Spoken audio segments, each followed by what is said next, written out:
Insulation doesn't usually fail in the middle of a panel unless there's some specific reason, like a gaping hole or something.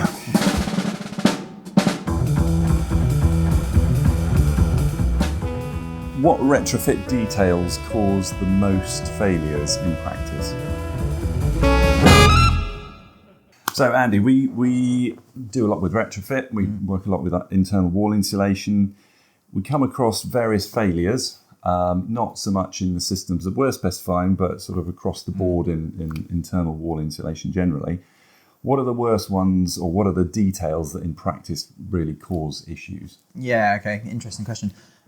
Assuming all the sort of general consensus about good retrofit, the building is in a position where it's ready to be retrofitted, and that the proposed specification, whatever it might be, is broadly appropriate, then the sort of critical failure areas, I think, are the detailing, the sort of interaction between different elements, apertures, penetrations, wall, floor connections. And really there's this collision between, the sort of design intent, the sort of level of detailing for the system, installer responsibility, who's taking control of that area. Was it the window fitter or the EWI installer? The mix of trades. So what are we actually seeing in those interactions? So the report that came out last November from DESNES was reasonably damning for IWI. About 30% failure rate in IWI fitted under PAS.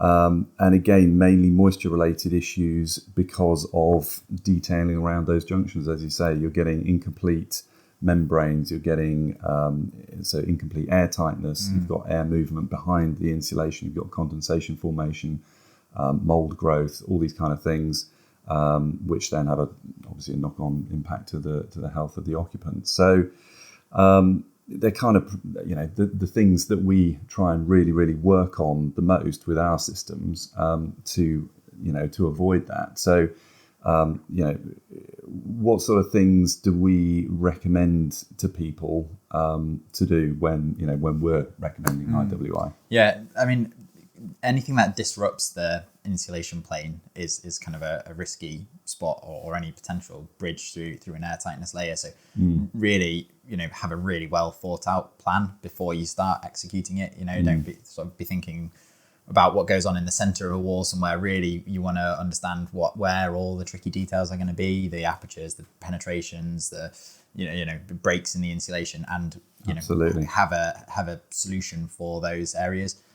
Which we've, as you say, spend quite a lot of time thinking about. So it's really about how insulation is going to be continued into window reveal and air sealed against the window unit. What's the sequencing of the works? Is the window going to go in first and the insulation brought into it? Or, all of those things are the sorts of chronology and detailing that we're thinking of.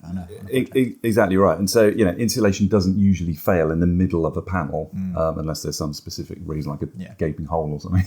It's usually around the perimeter. We've got the 3D models. We've got a lot of detailing showing exactly what you need to do around all the windows and everything. And we try and make sure that one person on site is responsible for those junctions, but also that everybody who's installing it has been trained, not just the one guy who's kind of running the project, who's kind of got some vague oversight of it all. And the other thing that is really important to think about is routing services. Again, with the Nature Wall system, we specifically created a service void that you can put all the services in without puncturing the air tightness layer.